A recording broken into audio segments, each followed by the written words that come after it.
Hello दोस्तों, आप सभी का हमारे चैनल खबर मंथन में स्वागत है। दोस्तों, झारखंड में 468 नए मरीज मिले हैं, वहीं 9 लोगों की मौत भी हो गई है। झारखंड में एक दिन में चीनी वायरस के 468 नए पॉजिटिव केस मिले हैं। इसके अलावा 9 लोगों की मौत भी हो चुकी है। 468 नए मरीजों के मिलने के बाद झारखंड में कुल संक्रमितों की संख्या 10,399 पर पहुँच गया है। साथ ही इससे मरने वालों की संख्या भी 100 के पार पहुँच गई है। राज्य में सक्रिय मरीजों की संख्या बढ़कर अब 6,217 हो गई है। झारखंड में 31 अगस्त तक लॉकडाउन। झारखंड में चीनी वायरस के बढ़ते मामलों को देखते हुए राज्य सरकार ने लॉकडाउन अब 31 अगस्त तक बढ़ा दिया है। जिन मामलों में छूट मिली है वह जारी रहेगी। अलग से कोई राहत देने की संभावना नहीं है। धार्मिक स्थल, शिक्षण संस्थान, समूह में धार्मिक कार्यक्रम या अन्य कार्यक्रम पर रोक जारी रहेगा। साथ ही तय गाइडलाइन का कड़ाई से पालन कराने के लिए सभी डीसी को निर्देश दिया गया है। मुख्यमंत्री हेमंत सोरेन ने कहा 31 अगस्त तक लॉकडाउन में कोई भी बदलाव नहीं होगा। साथ ही इस गाइडलाइन का पालन न करना और इसका उल्लंघन करने वाले लोगों पर कड़ी कार्रवाई की जा सकती है। तो क्या 31 अगस्त तक सरकार का लॉकडाउन बढ़ाने का फैसला सही है या गलत, आप हमें कमेंट में ज़रूर बताएं। सुप्रीम कोर्ट ने बाबा बैद्यनाथ मंदिर पर हाई कोर्ट के फैसले को नहीं बदला, अब नहीं लगेगा श्रावणी मेला। सुप्रीम कोर्ट ने शुक्रवार को बाबा बैद्यनाथ धाम में होने वाला वार्षिक श्रावणी मेले को कराने की याचिका पर सुनवाई करते हुए अनुमति देने से इनकार कर दिया। उच्चतम न्यायालय ने हाईकोर्ट के फैसले को ही बरकरार रखा है। झारखंड हाईकोर्ट के फैसले को चुनौती देने वाली याचिका पर सुप्रीम कोर्ट ने 3 न्यायाधीशों की बेंच ने सुनवाई की, जिसमें justice Arun Mishra, justice BR Gavai और जस्टिस कृष्णा मुरारी इस मामले की सुनवाई कर रहे थे। अब झारखंड में पारस्यकों को 2 माह का मानदेय एक साथ मिलेगा। राज्य के 65,000 पारस्यकों को अगस्त में जून और जुलाई महीने का बकाया मानदेय का भुगतान किया जाएगा। जून महीने का मानदेय का भुगतान के लिए सभी जिलों से पारस्यक और मॉडल स्कूल के शिक्षकों की जानकारी मांगी गई है।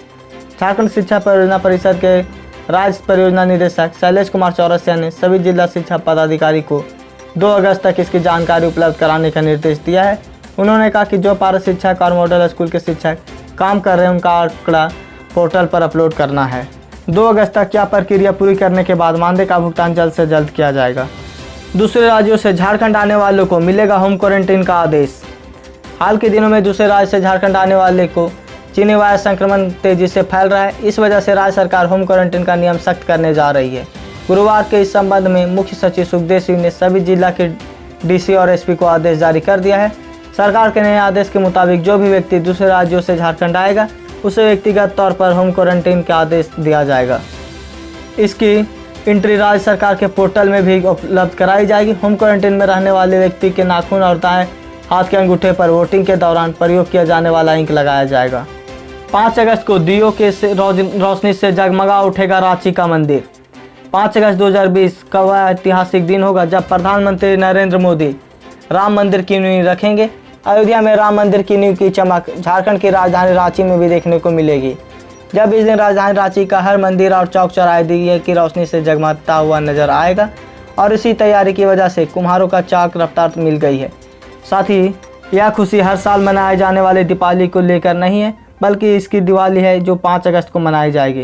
अगर आप भी 5 अगस्त को सेलिब्रेट करेंगे तो आप हमें कमेंट में ज़रूर बताएं। झारखंड में चीनी वायरस विस्फोट के बाद निजी स्कूलों और भवनों को भी आइसोलेशन सेंटर बनाया जाएगा। शहर में चीनी वायरस मरीज की संख्या हर दिन बढ़ती जा रही है। इससे जिला प्रशासन को चुनौती भी बढ़ती जा रही है। आइसोलेशन सेंटरों में बेड की संख्या बढ़ाने के बावजूद 1-2 दिन में भर जा रहे हैं। मरीजों का समुचित इलाज के लिए हर दिन आइसोलेशन सेंटर की व्यवस्था की जा रही है। अब निजी स्कूलों में भी आइसोलेशन सेंटर बनाने की तैयारी की गई है। प्रारंभिक तौर पर 1-2 स्कूल से बात की गई और इन स्कूलों ने अपने भवन का इस्तेमाल करने की सहमति भी जताई है। जल्द ही प्रशासन स्कूल प्रबंधनों के साथ बैठक कर स्कूलों की सूची तैयार करेगा और इनमें आइसोलेशन सेंटर बनाया जाएगा। इस सेंटर में बिना लक्षण वाले मरीज को भी रखा जाएगा। 12 अगस्त के बाद भी नियमित ट्रेनों के चलने की संभावना नहीं है। चीनी वायरस संक्रमण को लेकर नियमित ट्रेनों को 12 अगस्त तक रद्द किया गया है। केंद्र सरकार ने अनलॉक 3 से जुड़े गाइडलाइन में ट्रेनों को चलाने संबंधी कोई जिक्र नहीं किया। महकमे ने राज्य सरकार के पाले में गेंद फेंक दी है। पूर्व मध्य रेल पर महाप्रबंधक ललित चंद्र त्रिवेदी ने कहा कि रेलवे तो ज़्यादा से ज़्यादा पैसेंजर ट्रेन चलाने के लिए तैयार है, पर और अधिक पैसेंजर ट्रेनों का परिचालन राज्य सरकार की अनुमति पर निर्भर करता है। गुरुवार को वर्चुअल प्रेस कॉन्फ्रेंसिंग में उन्होंने कहा कि पैसेंजर ट्रेनों के परिचालन नहीं होने से जो नुकसान हो रहा है उसकी भरपाई ज़्यादा से ज़्यादा मालगाड़ियों को चलाकर पूरा करने का प्रयास कर रहे हैं। तो क्या जल्द से जल्द नियमित ट्रेनों का परिचालन शुरू करना चाहिए? अगर हाँ तो आप हमें कमेंट में ज़रूर बताएं। भारत ने हासिल की बड़ी सफलता, सफल रहा स्वदेशी चीनी वायरस वैक्सीन का ट्रायल। कोरोना वायरस खत्म करने के लिए देश में बन रही वैक्सीन का ट्रायल प्रथम चरण सफलतापूर्वक संपन्न हो गया है। इस फेज में कुल 375 क्वारंटीन का वैक्सीन देनी थी। यह आंकड़ा राष्ट्रीय स्तर पर डॉक्टरों की टीम ने हासिल कर लिया है। डॉक्टर उपलब्धि से खुश है और अभी तक किसी भी वॉलंटियर्स में कोई भी साइड इफेक्ट देखने को नहीं मिल रहा है।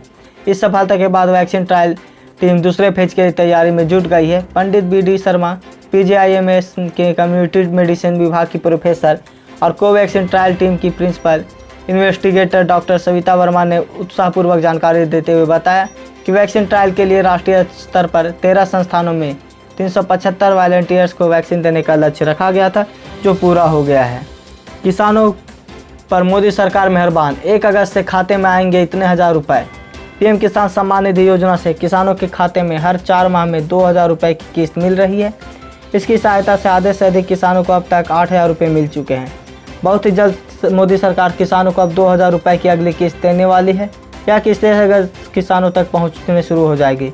किसानों को भी अपना रिकॉर्ड ठीक रखना होगा, जैसे आधार, बैंक अकाउंट और रेन्यू रिकॉर्ड ठीक है तो आपको पैसे ज़रूर मिलेंगे। नहीं मिली शराब तो पी गया सैनिटाइजर, 9 लोगों की गई इससे जान। हैदराबाद में शराब न मिलने की वजह से 9 लोगों के हैंड सैनिटाइजर पीने का हैरान कर देने वाला मामला सामने आया है। करीचेदू शहर में इस तरह के और भी मामले सामने आए हैं, जहां लोगों ने शराब न मिलने की वजह से हैंड सैनिटाइजर पी लिया है। पुलिस ने बात की जानकारी दी है। पुलिस ने बताया कि पिछले 2 दिनों में आंध्र प्रदेश के प्रकाश में जिले में एक होल्ड हैंड सैनिटाइजर पीने से कम 9 लोगों की मौत हो गई।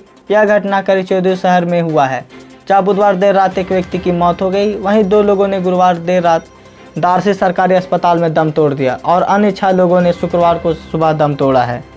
LOC पर पाक सेना, बॉर्डर रेडर्स के हमलों की तैयारी में, भारतीय आर्मी अलर्ट। भारतीय सेना ने पाकिस्तान से सटी LOC पर स्थित अपनी कड़ी फॉरवर्ड पोस्ट पर अपने कमांडो की तैनात की है।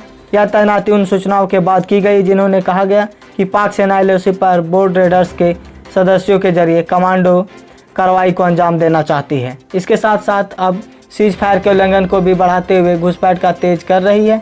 पाकिस्तान द्वारा संघर्ष विराम के उल्लंघन में हुई हालिया बढ़ोतरी के कारण जम्मू कश्मीर में LOC से सटे इलाकों में बढ़े तनाव के बीच सेना ने आज बताया कि उन्हें प्राप्त सूचना के मुताबिक पाकिस्तान LOC और अधिक कमांडो हमले की कोशिश कर रहा है। सुशांत सिंह को इंसाफ दिलाने के लिए आगे आए BJP नेता, कहा न्याय दिलाने के लिए सब लोग साथ रहे। सुशांत सिंह राजपूत की मौत के बाद उनके फैंस से लेकर परिवार तक उन्हें न्याय दिलाना चाहते हैं, जिसके लिए अब सुशांत सिंह के परिवार ने कोर्ट का दरवाजा खटखटाया है। इसी बीच BJP के वरिष्ठ नेता भूपेंद्र यादव ने कहा कि सुशांत सिंह राजपूत के परिवार को न्याय दिलाने के लिए सब लोग साथ हैं। भूपेंद्र यादव ने एक ट्वीट करते हुए लिखा, बिहार से निकलकर सिनेमा की दुनिया में पहचान अर्जित करने वाले सुशांत सिंह राजपूत की आत्महत्या के बाद समाज में एक अस्फुटता बहस शुरू हुई है, जिसके बाद अब सभी सुशांत सिंह राजपूत को न्याय दिलाने के लिए एक साथ खड़े हैं। तो क्या फिर से CBI जांच की मांग करनी चाहिए और सुप्रीम कोर्ट का यह आदेश देना चाहिए? अगर आप हमें अपनी राय कमेंट में ज़रूर बताएं। मैदान पर IPL का मैच देख सकते हैं दर्शक। UAE क्रिकेट बोर्ड ने शुरू की कोशिश।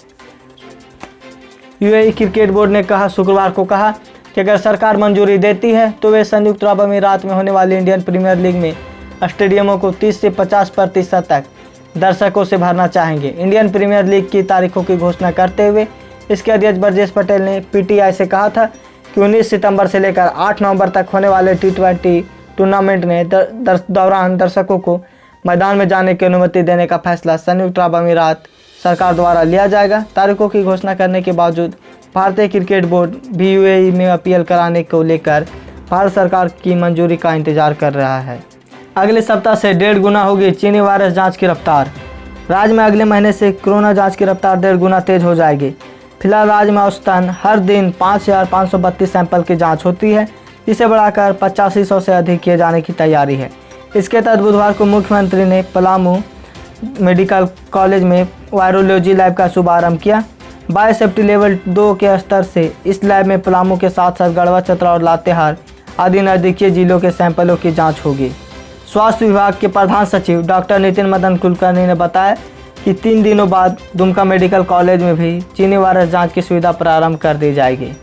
चीन ने भारत को दी चेतावनी, कहा जबरन प्रयासों से दोनों देशों को होगा नुकसान। भारत द्वारा लगातार चीनी सामानों के आयात पर प्रतिबंध लगाने से तिलमिलाए चीन ने गुरुवार को भारत को चेतावनी दी है। एक बयान जारी चीनी राजदूत सुन वेडोंग ने कहा कि वह भारतीय अर्थव्यवस्था से चीन की अर्थव्यवस्था को अलग करने की कोशिश ना करे और अगर ऐसा भारत करता है तो दोनों देशों की नुकसान हो सकती है। क्या भारत को चीन के धमकी से डरना चाहिए? और साथ ही चीन के में जितने भी चीनी ऐप को बैन सरकार ने किया है उन सभी ऐप को फिर से खोल देना चाहिए। आपको क्या लगता है? आप अपना राय हमें कमेंट में ज़रूर बताएं। और अगर आप इस चैनल में नए हैं तो हमारे चैनल को सब्सक्राइब कर दें और बेल आइकन दबा दें ताकि जब भी हम वीडियो डालें नोटिफिकेशन आप तक पहुंच जाए।